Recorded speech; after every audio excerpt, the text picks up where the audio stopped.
नमस्कार दोस्तों, मेरा नाम है doctor Akshay Bhoir. I am MD in Ayurveda and yoga and your lifestyle disorder specialist. दोस्तों, आज मैं आपसे बात करने वाला हूँ एडिक्शन की वजह से होने वाली डिसीज के बारे में। क्या आप जानते हो, हमारे इंडिया में आज 2020 ईयर में ऑलमोस्ट 72% डेथ ये because of non communicable disease होती है, जबकि 1970s में हमारे इंडिया में मोर देन 70% डेथ ये कम्युनिकेबल डिसीज मतलब इन्फेक्शियस डिसीज की वजह से होती थी। और आज हम नॉन कम्युनिकेबल डिसीज, जिसे हम लाइफस्टाइल डिसीज भी कहते हैं, उसके वजह से ज़्यादा डेथ होती है।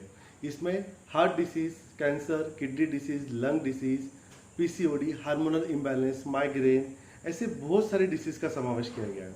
आपको पता है ये क्यों हुआ? क्योंकि हमारी बदली हुई लाइफस्टाइल तक तो ठीक था, लेकिन जब से इंसान बहुत ज़्यादा सुखी हो गया है तब तक उसे किसी न किसी एडिक्शन ने घेर लिया है। इसमें सबसे पहला नंबर आता है टोबैको का। हमारी गवर्नमेंट हमेशा चिल्ला के कहती है कि इट इज़ इंजurious टू हेल्थ, फिर भी स्मोकिंग करना आज हमारे सोसाइटी में शान की बात मानी जाती है। ये हमारा सबसे बड़ा दुर्भाग्य है। आपको मैं दोस्तों बताना चाहूँगा, टोबैको दो फॉर्म में लिया जाता है हमारे इंडिया में। एक टोबैको च्यूइंग करके और दूसरा स्मोकिंग फॉर्म में। हुक्का वगैरह इसके कुछ अलग फॉर्म है, लेकिन हम उसे स्मोकिंग में ही पकड़ेंगे।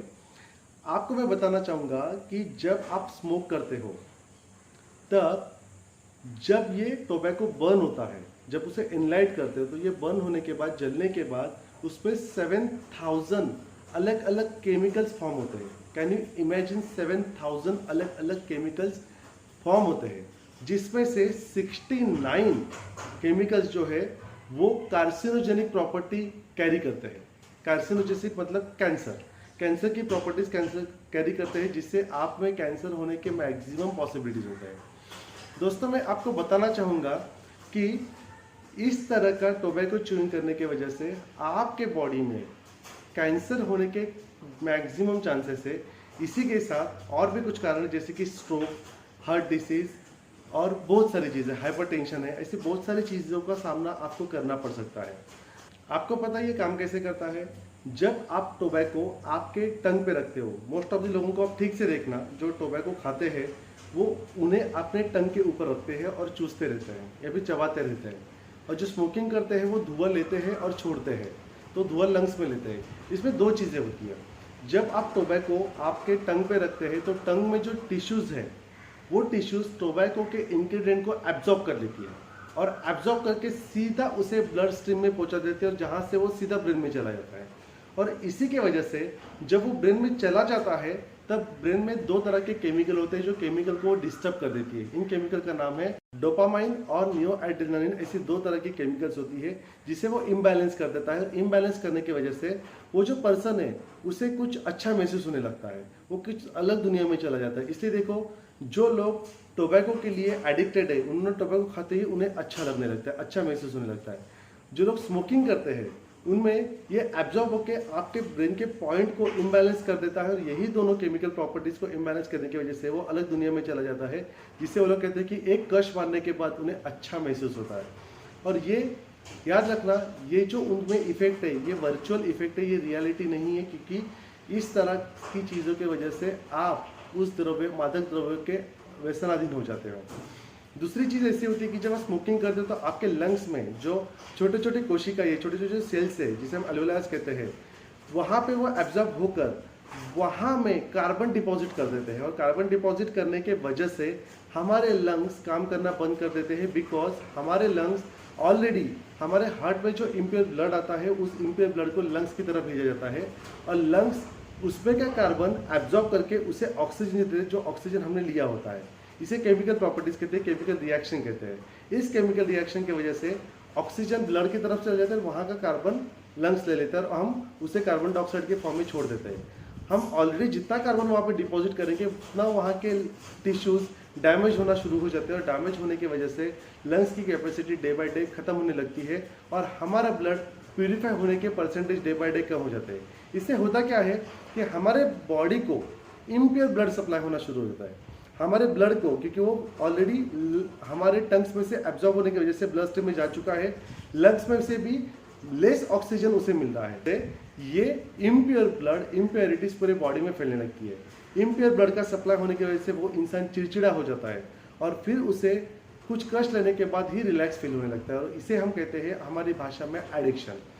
इससे क्या साइड इफेक्ट होते हैं? इसकी वजह से हार्ट काम करना बंद कर देते, बिकॉज हार्ट को प्योर ब्लड सप्लाई बहुत कम प्रमाण में मिलने की वजह से हमारा हार्ट के वहाँ के जो वॉल्स है वो कैल्सिफाइड हो जाते हैं, वो हार्ड हो जाते हैं।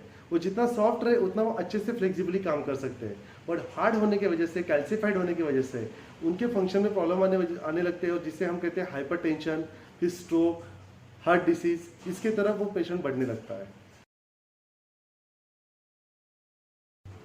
ऐसी स्टडी की गई थी। इस स्टडी में एक चीज देखी गई कि आयुर्वेद में जो मेडिसिन यूज करते हैं, मैं जानबूझ के मेडिसिन का नाम यहाँ पे नहीं बताने वाला, बिकॉज कोई भी मेडिसिन ये होम रेमेडी नहीं होनी चाहिए, आपको आपके डॉक्टर को कंसल्ट करके ही इसे करना है।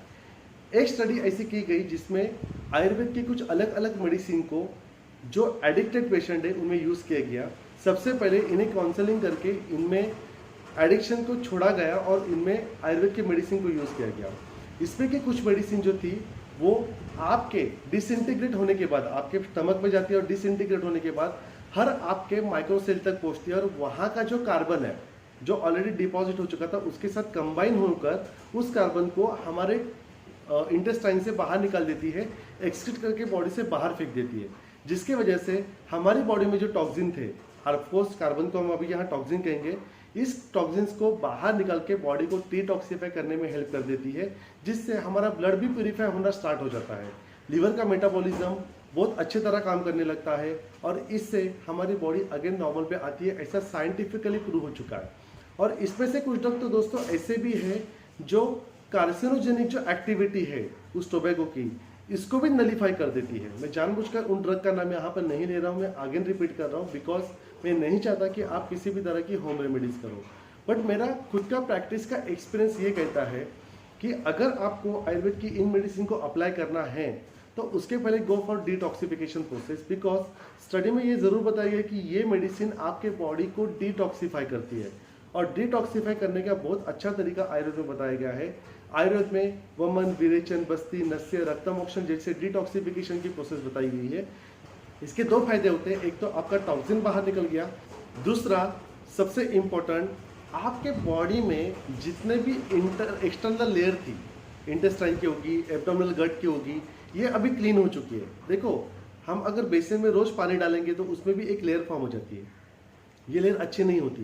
वैसे हमारे बॉडी में भी कभी कभी एक लेयर इंटरनल गट में, एब्डोमिनल गट में फॉर्म हो जाती है, ये लेयर भी निकल जाती है।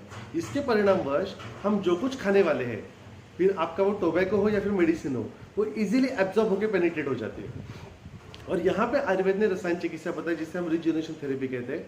ये रिजुनेशन थेरेपी में हम जो मेडिसिन लेते हैं, तो ये जो प्रूवन मेडिसिन है, अगर हम इसे ले तो बट ऑब्वियसली ये इजीली एब्जॉर्ब होकर एवरी माइक्रोसेल तक पहुंच जाएंगे, और एवरी माइक्रोसेल पर पहुंचने के बाद उसे वो नरिश कर देंगी, और उसे डिटॉक्सिफाई तो उन्होंने ऑलरेडी कर दिया था, उसे नरिश करने के बाद उसे अगेन एनर्जाइज कर देगी, ब्लड प्यूरिफिकेशन के लिए भी हेल्प करेगी। और बट ऑब्वियसली प्योर ब्लड का सप्लाई होने के बाद वो इंसान का चिड़चिड़ापन कम हो जाता है, और मैंने काफ़ी केसेस में ऐसा देखा है कि उसका हाइपरटेंशन भी कम हुआ है। हम ऐसा दावा नहीं करेंगे कि इससे हाइपरटेंशन चला जाता है, पर काफ़ी केसेस में इससे हेल्प होती है।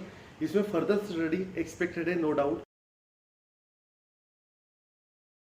दोस्तों याद रखना, अगर आपका टोबैको और कोई भी एक आयुर्वेद की मेडिसिन एक साथ मिक्स करते हो और उसे खाते हो, तो अमृत और जहर एक साथ मिलाने के बाद जहर की ही प्रॉपर्टी मिलती है, अमृत की नहीं मिलती।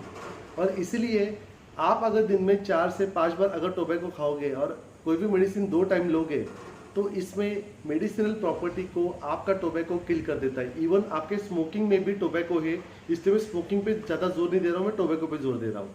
मेडिसिनल प्रॉपर्टी को ख़त्म करने के बाद ये मेडिसिन आप पे काम नहीं करती, और अगर मेडिसिन काम नहीं करोगे तो आपको रिलीफ मिलेगा क्या? बिल्कुल नहीं मिलेगा। आप जिंदगी भर मेडिसिन लेते रहोगे, लेकिन इसका हल कभी नहीं मिलता, आपको एक ना एक कॉम्प्लिकेशन होती रहती है।